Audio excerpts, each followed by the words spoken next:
तर ठाकरे बंधूंच्या युतीत आमदार खासदारांच्या भावांमुळे जागा वाटपाचा तिढा वाढलाय।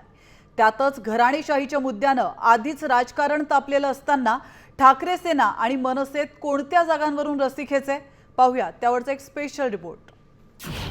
घराणेशाहीनं पुन्हा राजकारण तापलं। आमदार खासदारांच्या भावांमुळे तिढा वाढला। ठाकरेंच्या युतीत 5 जागांवरून रस्सीखेच। मुंबई महानगरपालिका निवडणुकीत उमेदवारी अर्ज भरायला अवघे 3 दिवस शिल्लक असताना ठाकरे बंधूंचा जागा वाटपाचा तिढा अद्याप सुटलेला नाही। अशातच दादर माहीम, शिवडी विक्रोळी, भांडूप चांदिवली या मतदारसंघातील जागांवर दोन्ही पक्षांमध्ये जागा वाटपावरूनच चांगलंच रस्सीखेच सुरू झालाय। या सगळ्यात ठाकरे सेना आणि मनसेनं वॉर्ड क्रमांक 194 हा प्रतिष्ठेचा केलाय। या वॉर्डमध्ये दोन्ही पक्षात चांगलाच वाद पेटलाय। मुंबईतील वॉर्ड क्रमांक 194 वरून मनसे आणि ठाकरे सेनेत रस्सीखेच। वॉर्ड क्रमांक 194 मध्ये मनसेचे संतोष धुरी माजी नगरसेवक, याच वॉर्डमधून ठाकरे सेनेचे आमदार सुनील शिंदेंचे भाऊ निशिकांत शिंदे इच्छुक। संतोष धुरींच्या उमेदवारीसाठी संदीप देशपांडे आग्रही। दुसरीकडे जागा वाटपाच्या या वादावर तोडगा काढण्यासाठी मातोश्रीवर ठाकरे सेना आणि मनसेच्या नेत्यांची बैठक पार पडली। या बैठकीत काही जागांची अदलाबदली करण्याचं ठरवलं अशी माहिती बाळा नांदगावकरांनी दिली आहे। मातोश्रीला आम्ही आलो होतो। आता काही शीट विषयी एक्सचेंज करायचा विषय होता, त्यासाठी आलो होतो। त्याच्यावरती आता डिस्कशन झाले।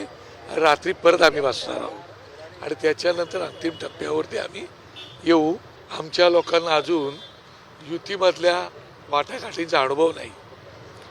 आम्ही आमचा जो काय थोडा अनुभव आहे त्या अनुभवाप्रमाणे युतीची वाटाघाटी आम्ही करतो आहोत। त्याच्या जेवढ्या पदात पाडून घेता येतील तेवढा पाडून घेण्याचा प्रयत्न आम्ही करतो आहोत। तर दुसरीकडे ठाकरे सेना आणि शरद पवारांच्या राष्ट्रवादीत वॉर्ड क्रमांक 111 वरून तिढा निर्माण झालाय।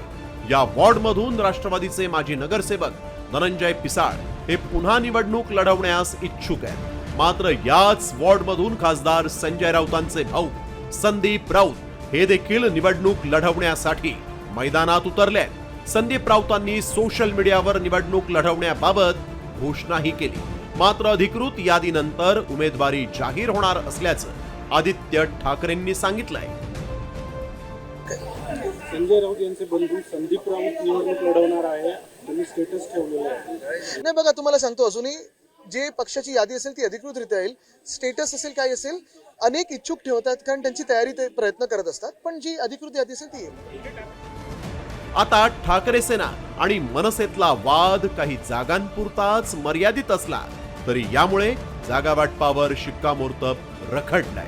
आता या जागांवर आमदार खासदारांच्या भावांनाच उमेदवारी मिळणार की इतर इच्छुकांचीही वर्णी लागणार याबाबत उत्सुकता ताणली गेली आहे। गिरीश कांबळेसह ब्युरो रिपोर्ट, साम टीव्ही न्यूज।